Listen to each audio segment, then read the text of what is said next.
आज रात को भी क्लास है 8 बजे बिल्कुल। अटेंड करना सारे लोग रात को 8 बजे। ले ये रह गए स्पीड पे।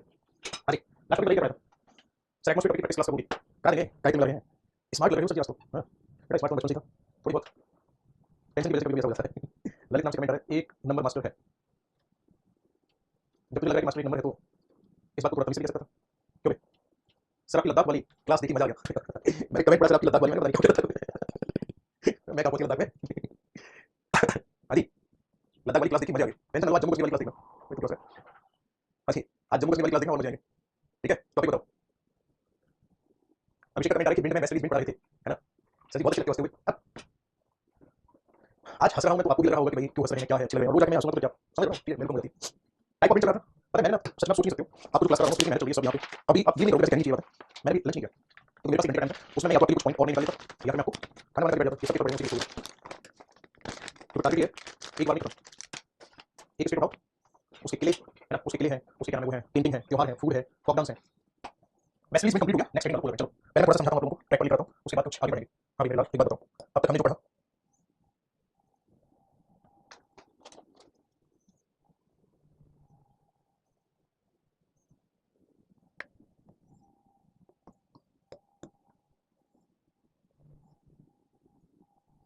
आपको याद है कुछ ये हमने मान लिया 0 डिग्री ये मान लिया हमने 35 डिग्री ये मान लिया 65 डिग्री ये भी 65 डिग्री ये हो गया 90 डिग्री ये भी हो गया 90 डिग्री अब हमने क्या पढ़ा था हमने ये पढ़ा था मेरे दोस्त 0 डिग्री पर लो प्रेशर है ना 35 डिग्री पर हाई प्रेशर है 90 डिग्री पर भी हाई प्रेशर है यहाँ लो प्रेशर अब हम दो तरह की विंड के बारे में पढ़ चुके हैं 35 डिग्री वाला जो क्षेत्र है यहाँ से दोनों तरफ हवाएं चलती हैं ध्यान से सुनना यहाँ से एक हवा तो इधर चलेगी लो प्रेशर की तरफ बोलो है ना भाई एक हवा आ रही थी ना इधर से बहुत बढ़िया और यहीं से एक हवा इधर जा रही थी बोलो है ना अरे आपको मैं इतना तो पढ़ा चुका हूँ हवाएं हमेशा हाई प्रेशर से लो प्रेशर की तरफ चलती है अब गौर से सुनना मेरी बात को जब मैं इन वाली हवाओं की बात करूंगा तो इनको क्या कहा जाएगा इनको कहा जाएगा ट्रेड विंड व्यापारिक पवन और इनको क्या कहा जाएगा फिर ये जो विंड है इनको कहा जाएगा वेस्टर्लीज विंड जिनको हम पढ़ चुके हैं बोलो है ना अब नेक्स्ट स्टेप में यहाँ से यूं हवाएं चलेंगी इनको कहा जाएगा पोलर विंड तीसरे नंबर की हवाएं हैं तो इसी चीज को मैं आपको आगे समझाता हूँ यहाँ पर जो हवाएं हैं इन्हें क्या कहा जाता है ध्यान से सुनना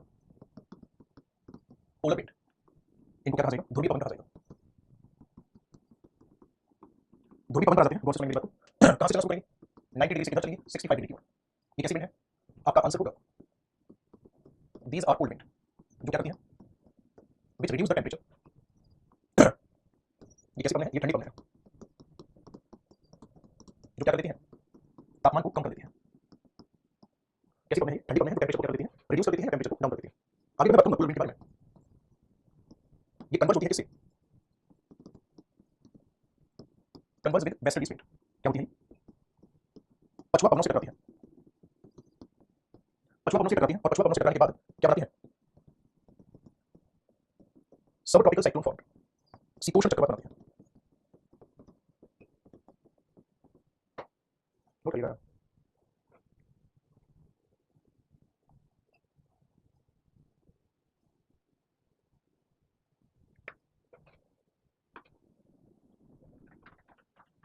आगे बढ़ने को मिलेगा सब ट्रॉपिकल साइक्लोन के बारे में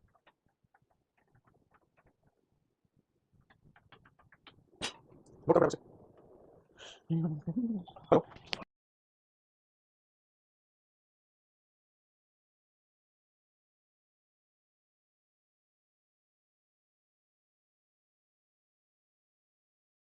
हाँ जी आगे बढ़े अब लोग नेक्स्ट हेडिंग करो टेम्परेरी विंड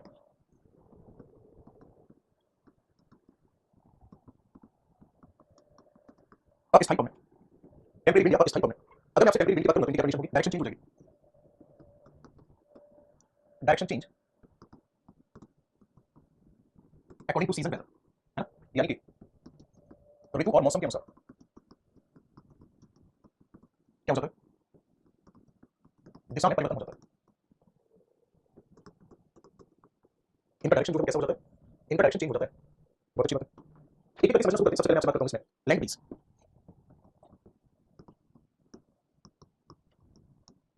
इसी कहा जाता है लैंड ब्रीज या स्थल समीर मान के चलो ये कोई स्थल वाला भाग है और इधर ये जलीय भाग है ठीक है अब लैंड ब्रीज का मतलब क्या हुआ हवाएं कहाँ से चल रही है लैंड से चल रही है हवाएं चलेंगी लैंड से और किधर चलेंगी तो आपका आंसर होगा हवाएं लैंड से चलेंगी और इधर सी की ओर चलेंगी अब अगर हवाएं लैंड से सी की ओर जा रही है इसका मतलब साफ है कि लैंड पर कैसा प्रेशर है हाई प्रेशर है और सी पर कैसा प्रेशर है लो प्रेशर है अब अगर लैंड पर हाई प्रेशर है इसका मतलब टेम्परेचर लो होगा अल्टरेशन होगा ना तो स्थल कब ठंडा होगा दिन में या रात में दिन के समय सूर्य का प्रकाश पड़ रहा होगा उसके ऊपर और जब सूर्य का प्रकाश लगातार पड़ेगा स्थल के ऊपर तो वो गर्म हो जाएगा ठंडा रहेगा रात के समय जरूर ऐसा हो सकता है तो याद रखना मैं इस बात को लिख रहा हूँ सीधा सीधा लिख रहा हूँ during night land become cold so high pressure generate है ना तो क्या होगा ध्यान से सुनना रात के समय स्थल ठंडा हो जाता है, अतः उच्च दाब बनता है। तो हमारी चलती है विंड ब्लोइंग लैंड टू सी, अपने स्थल से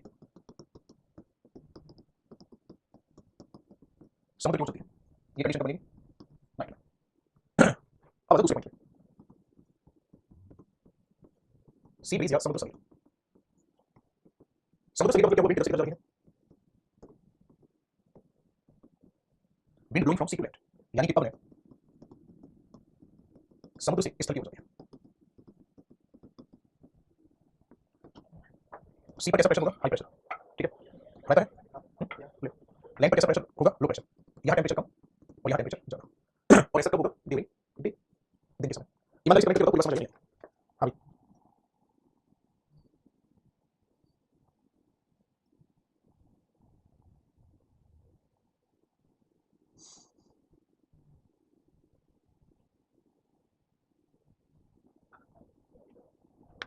मैं बता देता हूँ, कोई दिक्कत नहीं। हम्म, हम्म।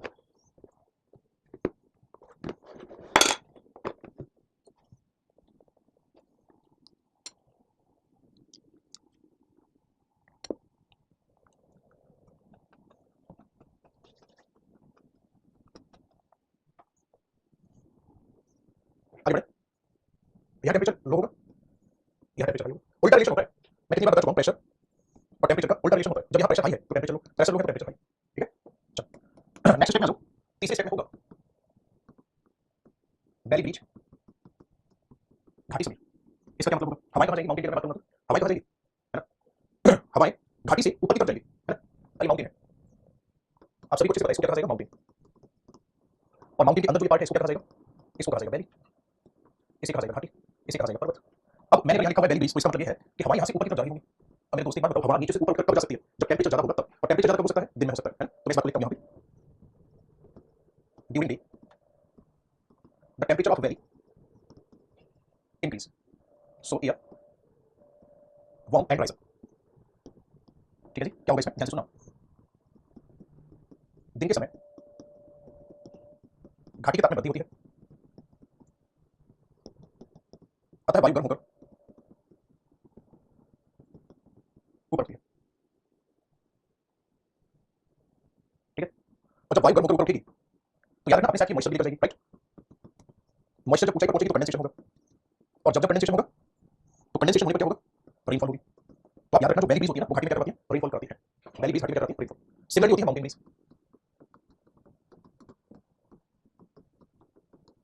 पर्वत समीप। अगर मैं पर्वत समीप की बात करूँ तो इसमें क्या खास बात होती है? देखो ध्यान से, पर्वत समीप कब चलती है? रात के समय, during night the temperature of mountain decrease. रात के समय तापमान घटेगा, कम होगा। तो मैं लिख रहा हूँ यहाँ, रात के समय तापमान कम होता है ना? तापमान जब कम होगा तो एयर कैसी हो जाएगी? डेंस हो जाएगी। वायु कैसी हो जाएगी? वायु सघन हो जाएगी। और ये क्या करेगी? ऊपर से नीचे मूव डाउन करेगी, मूव डाउन टुवर्ड्स वैली। ये क्या करेगी फिर? तो याद रखना, ये घाटी की ओर गति करती है। क्या करती है? घाटी की ओर गति करती है। इसी को क्या कहा जाता है? माउंटेन ब्रीज कहा जाता है। और ये करेगी क्या? टेम्परेचर ऑफ वैली को डिक्रीज कर देगी। मेरे जितने भी सभी साथी क्लास कर रहे हैं, कमेंट में कुछ पूछना है? घाटी का तापमान घटाती है। यही कारण है कि अगर आप मसूरी है, कसोल है, मनाली है, इनमें अगर आप गर्मी के मौसम में भी जाओगे तो सुबह के टाइम पर आपको ठंड लगेगी। वहाँ होटल्स वगैरह होते हैं ना, एसी होती नहीं है, क्योंकि आपको नॉर्मली ठंड लगेगी, चाहे जून के महीने में चले जाओ, सुबह के टाइम होगी वहाँ। ठीक है, तो इसी वजह से घाटी की वजह से ऐसा होता है।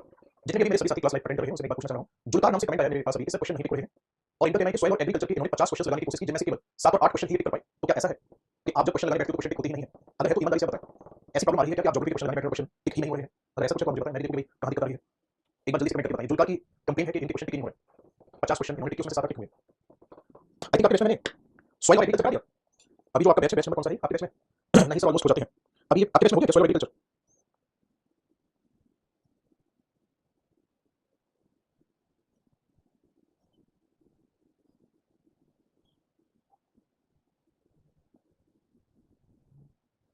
दो 15 के बीच में था। कौन सा बैच आपका? सॉइल और एग्रीकल्चर हो गया ना आपके बैच में? ठीक है, मैं बताऊं प्रीवियस क्वेश्चन। जुलकार आपके साथ क्या दिक्कत आ रही है, इस बात के तो आप ही जिम्मेदार होंगे। मेरे सामने स्क्रीन पर कमेंट आ रहे हैं कि ऑलमोस्ट क्वेश्चन टिक हो जाते हैं, तो मैं आपकी बात से कैसे सहमत हो जाऊं? ठीक है, और अगर किसी के टिक नहीं हो रहे होते, समस्या आती है, मैं समाधान नहीं करता। अब पर्टिकुलर एक स्टूडेंट के साथ दिक्कत आ रही है। आपके बैच में ओशियन करंट मैंने करा दी, महेश आपके बैच में मैंने ओशियन करंट करा दी, महासागर जलधारा पढ़ा दी क्या मैंने? महासागरीय जलधाराओं वाला चैप्टर फिनिश हो चुका है क्या? राधा का कमेंट है, थोड़ा कॉमन सेंस लगता है क्वेश्चन में, इनको बिल्कुल कट कॉपी पेस्ट चाहिए। हाँ, अब देखो पता है दिक्कत क्या है? दिक्कत ये है कि निहायती घटिया स्टूडेंट जो है वो मेरे नसीब में लिखे ऊपर वाले, मैंने गुना किया था। अब ये बच्चा कमेंट करके कह रहा है कि नहीं सर हाँ ये वाली प्रॉब्लम आती है, ओशियन करंट के क्वेश्चन नहीं लग पा रहे, बल्कि कंप्लेंट नहीं है कि ओशियन करंट के क्वेश्चन नहीं लग पा रहे। इस बात में उतनी सच्चाई है कि बहुत दिक्कत आती है। समय सुबह सुबह ना जब मैं जगता हूँ, ब्रश करने का मन होता है ना, तो मैं सोचता हूँ चल जमा कर लूँ, लेकिन चल दिवाली में पहुंच नहीं पा रहा हूँ, मन तो बहुत कर रहा है। अरे क्या कंफ्यूजन है, जो टॉपिक पढ़ाएंगे उसको बीओडी को लेकर, अरे बीओडी कितनी पुरानी होगी ये बता दो, बीओडी कब की है? कम से कम 1.5 साल पुरानी होगी बीओडी वाली। अब क्वेश्चन उसके बाद पीसीएस ने पूरा पैटर्न चेंज कर दिया, तो बीओडी से काम चल रहा तो लाइफ को पढ़ा होता मैं। हद है यार, भाई पैटर्न चेंज हुआ है तो लाइफ क्लास कंटेंट बहुत सारा चेंज करना पड़ेगा ना। आपको देखो आप चैप्टर को मैच करके देखो, बीओडी में जो कराया उससे ज्यादा कराया जा रहा है, नहीं कराया जा रहा है।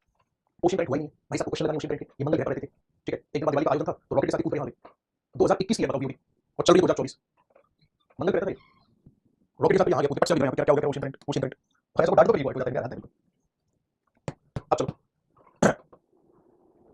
हेडिंग डाल के समझो, गांव को शहर प्रभावित कर रही है नहीं, ठीक है, ये शहर है ख्वाबों का और ये गांव है। अब पता क्या होगा, टेम्परेचर हमेशा शहर का ज्यादा होगा, इसके पीछे कारण है क्योंकि सरफेस एरिया ज्यादा है। इस बात को ऐसे भी समझ सकते हो कि अगर एक चादर से शहर और गांव को ढका जाए पूरी तरह से, जैसे हम खाना पैक करते हैं ना जो सिल्वर फॉइल होती है उसमें, तो ऐसी स्थिति में हमें सबसे ज्यादा जरूरत पड़ेगी शहर को ढकने की, है ना। सर ये लोग ट्रेन की टिकट लेके बोलेंगे मेट्रो में जाने नहीं देगा, हाँ भाई शहर का तापमान हमेशा ज्यादा होगा और पॉल्यूशन ज्यादा होगा, तो मेरे भाई यहाँ से हवाएं गर्म होकर ऊपर उठती हैं, और जब ये हवाएं ऊपर उठती हैं तो ये हवाएं कैसी हैं, गर्म तो है ही, साथ ही साथ पॉल्यूटेड है। ये कैसी हवाएं हैं, प्रदूषित हवाएं हैं, ठीक है भाई। अब जब शहर की हवाएं ऊपर उठने के समय तो शहर पर प्रेशर कैसा हो गया, लो प्रेशर हो गया, जबकि यहाँ पर कैसा प्रेशर है, हाई प्रेशर है, कोई दिक्कत नहीं किसी को। फिर गांव से ठंडी और एकदम ताजी हवा चल रही होगी जो इन लोगों को राहत दे रही होगी, लेकिन अगले दिन जो यहाँ से शहर से ऊपर की थी वायु, ये वायु धीरे धीरे ठंडी होगी और ठंडी होने के बाद गांव के ऊपर जाकर गिरेगी, मतलब इसको कहते हैं गद्दारी करना, समझ लो, वही पता चल गद्दारी वाली, इसको कहते हैं गद्दारी करना। गांव सप्लाई कर रहे हैं ठंडी और एकदम स्वच्छ वायु शहरों को कि तुम मर रहे हो मत मरो, हम तुम्हें स्वच्छ वायु दे रहे हैं, लेकिन बदले में गांव को क्या मिल रहा है, पॉल्यूटेड एयर। बात समझ आइए, तो ऐसा नहीं है कि सिर्फ और सिर्फ पॉल्यूशन से नुकसान होगा, उसकी चपेट में गांव भी आएगा, शहर भी आएगा, गांव भी आएंगे, बात समझ आइए। और शहर के ऊपर जो यहाँ पर पॉल्यूशन होगा पूरे एरिया में, तो ये गुम्बद जैसा बन जाता है, इसी को कहा जाता है पॉल्यूशन डॉम। तो नॉलेज पर्पस के लिए मैंने आपको बता दिया, इसलिए शहर के आस, अच्छा एक और चीज देख सकते हो, यही कॉन्सेप्ट अप्लाई होता है मथुरा की रिफाइनरी पर और ताजमहल पर। मथुरा की रिफाइनरी से उठने वाली जो हानिकारक गैसेस हैं, है ना, मथुरा की रिफाइनरी से उठने वाली जो हानिकारक गैसेस हैं वो जाके रही थी ताजमहल पे, उससे लोग रही थी, तो यही कॉन्सेप्ट वहां अप्लाई होता है। जो कि आपसे कमेंट आया कि आप सर इतना पुराना वीडियो क्यों डालते हो, मैडम मेरा कोई रोल नहीं वीडियो वगैरह डालने में, ना ही मुझसे पूछा जाता है, सारी चीजें मैनेजमेंट की है। अगर मुझसे पूछते हैं तो मैं तो बिल्कुल रिसेंटली जो बैच में पढ़ाया उसके लिए दूंगा, बट इसमें हमारा कोई रोल नहीं, मेरा रोल है लाइफ क्लास पढ़ाने का, वीडियो देनी है नहीं देनी ये चीज हम लोग डिसाइड नहीं करते, मैनेजमेंट डिसाइड करता है। ये डायग्राम याद रहेगा इससे। और 8 बजे पहली क्लास है,